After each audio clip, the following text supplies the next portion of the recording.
Hello, I've been meaning to make this video for my clients and anyone else that wants to hear the information, explaining why I think most people would benefit from a food allergy and or food sensitivity test. Who would benefit the most from this test? If you have any kind of skin condition, eczema or rashes on your skin, or acne or congestion, pain in your stomach, bloating, constipation or diarrhea, like any kind of GI issues, and then also if you get like these weird headaches, chronic fatigue, if you've been diagnosed with an autoimmune condition, because we now know that if you have an autoimmune condition, then you almost certainly have what's called leaky gut. You essentially have multiple food sensitivities. It's par for the course. We want to start with a food allergy test. When you think about food allergies, a lot of times people think about like, oh, peanut allergies and anaphylactic shock and like deadly conditions, and that's the most extreme version of allergy. But I have had so many times where I've run a food allergy test on a client and it's come back with many foods and they had no idea, and then when they remove the foods they start to feel better. And that's actually a little bit different than what's commonly preached, because people will say, oh, if you have a food allergy you'll know it. Well, not really. Yes, if you do have like a severe one, you'll know it, but some of these food allergies are a little bit more mild. I don't upcharge for any of these tests because my number one goal is to get you guys the best results possible. And I want to lower the barrier of entry to getting these tests done, because the more data I have, the better job I can do of helping you all feel best. What exactly are these tests testing, and why do I recommend you get both? We start with a food allergy test because that has the most research behind the validity of it. And they're testing two different things. We get a little glimpse of what's happening with the food allergy test, and then the test by Oxford Biomedical, and it's called the MRT. I believe that stands for mediator release test, but that's the food sensitivity test. The food allergy test is also known as an IgE allergy test, and IgE stands for immunoglobulin E.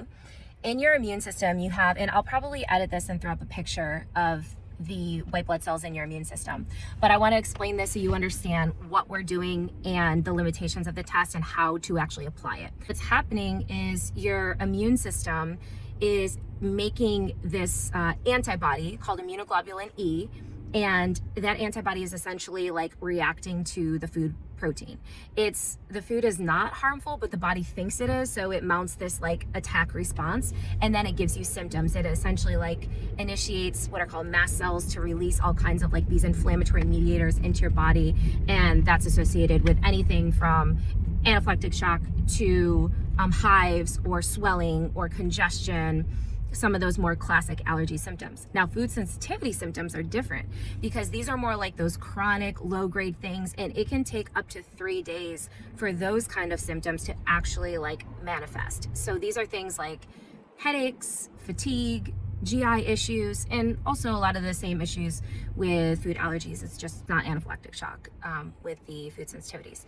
So essentially, the food allergy test is looking at what the IgE cells are doing, what those antibodies are doing, and then the mast cells release these inflammatory mediators in the tissues.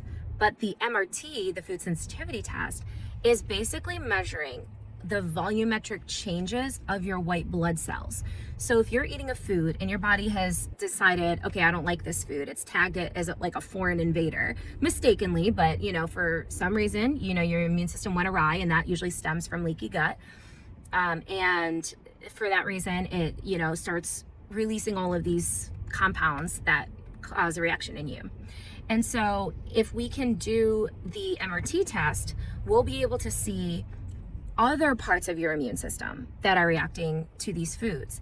And if we can combine the two of them together, we can get a huge resolution in symptoms. And I've seen this and I've read the research on it. The reason I am just now, sharing this with you guys is because for the longest, I didn't want to run food sensitivity tests. I just ran allergy tests because that is the gold standard. That's what's medically validated.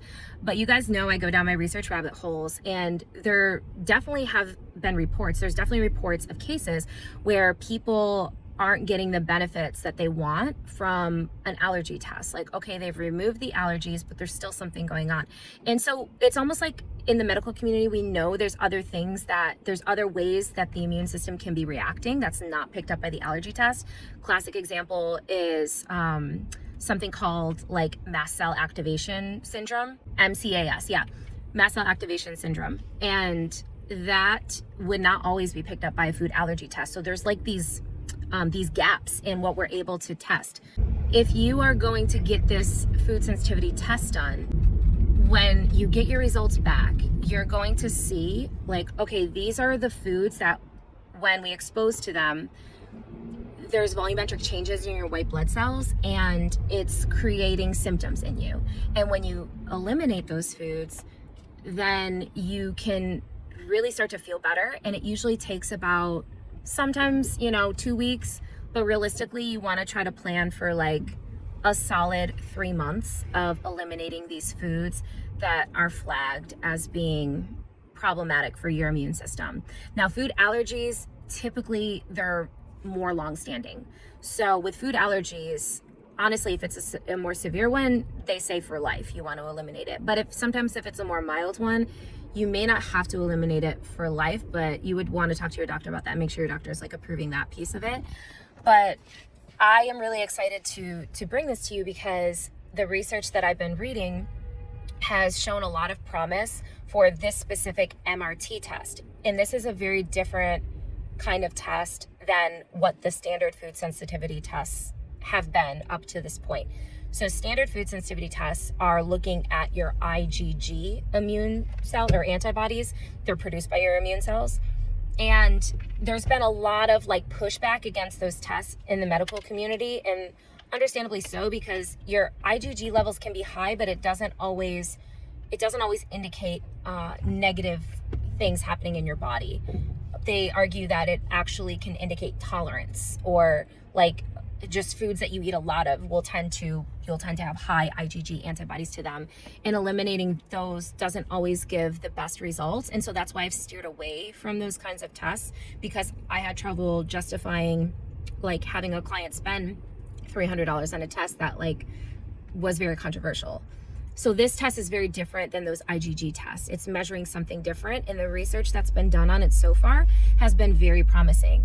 So it's not yet like widely recognized in the medical community, but I think that something like this will be widely recognized as time goes, unlike the IgG food sensitivity test, because the research we have on it so far is actually really good.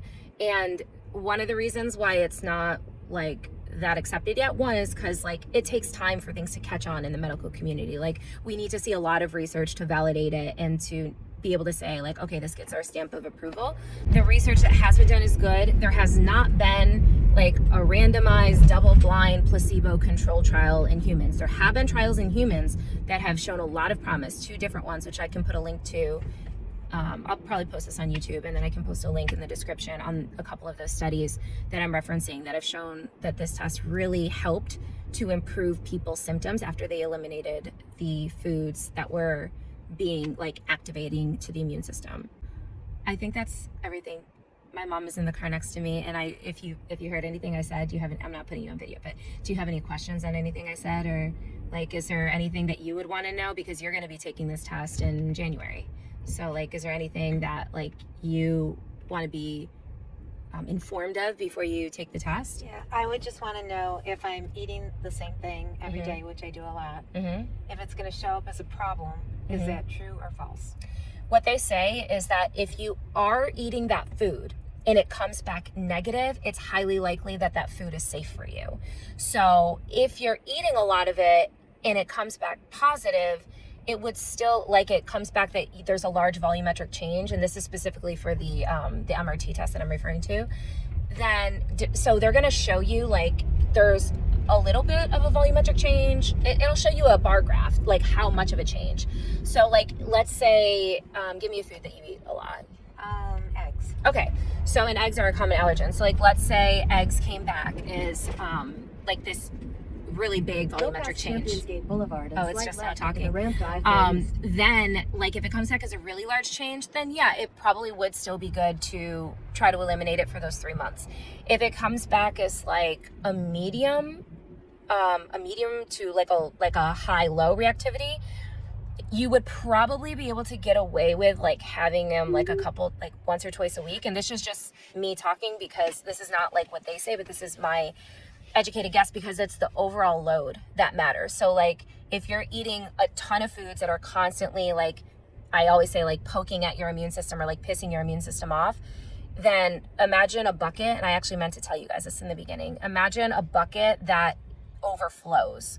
The overflowing is the manifestation of symptoms. And so as you're eating these foods that are aggravating your immune system, it's adding to the bucket, adding to the bucket, adding. So it's not realistic. Like it's never going to happen that we're eating 0 foods that cause any volumetric change. So it's about keeping the overall load down and making sure we're not crossing that threshold. So that's why there's no like black and white answer for this. But I would say the short answer is like, if you are eating that food and it all the time and it comes back, is really positive, yes, get rid of it for 3 months. If it comes back as kind of positive but lower, then maybe you can still allow it here and there. Did that make sense? Or yeah, so I have the same question in reverse.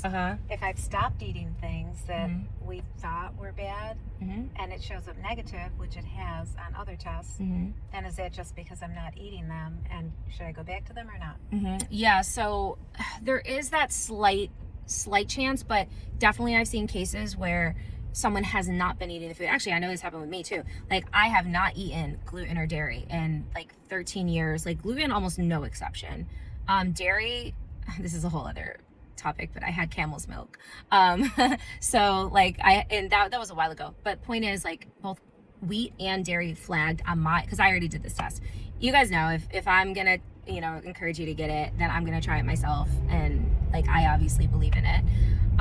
But yeah, so like I hadn't eaten gluten and dairy in a long time, and it's still flagged as a food, like is a high reactivity food on my, well, I didn't have any high reactivity foods, which is really cool, because if you have a ton of things you're reacting to, it means your immune system is off balance. So I was actually really happy that this time I didn't have any highs. I just had like a handful of mediums, which is really very much in alignment with my health progression. Like, I feel so much better today than I did. Oh my gosh, I'm a different person than I was 10 years ago. Would you agree?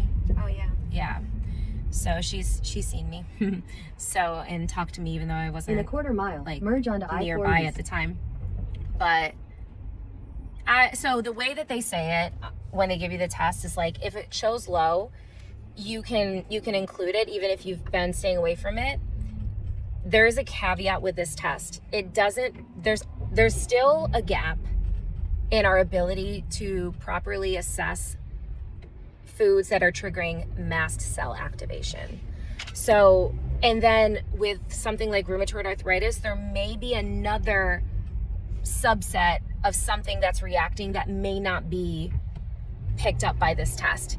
So there's always like gaps in our knowledge, and that's the tough thing about this field, is we do the best we can with the data we have, and it makes things really complicated sometimes, but that's just the fact of the matter. And we just have to, you know, trial and error. We try, we give like a good faith effort, and then we assess. So I would say, to answer the question, even if you hadn't been eating the food and it comes back low, you can have it in a quarter mile according to this test. But another really important key concept is we don't want to eat the same foods every day. So you'll notice that when you get the results of this test back, they're going to suggest a diet plan for you. And you're going to see that they're going to constantly vary the foods. So you're not eating the same thing every day. Like, okay, if you want to eat, like, because life sometimes requires us to have a little bit more like taking thinking out of things.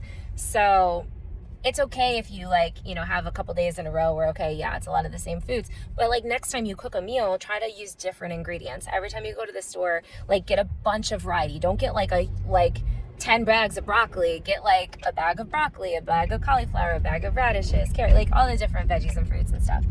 And also, like, not just veggies and fruits you want to diversify, but all your fiber sources you want to diversify. So did that answer the question, or was that? Yeah, that was good. Okay. Anything else? Those were my questions.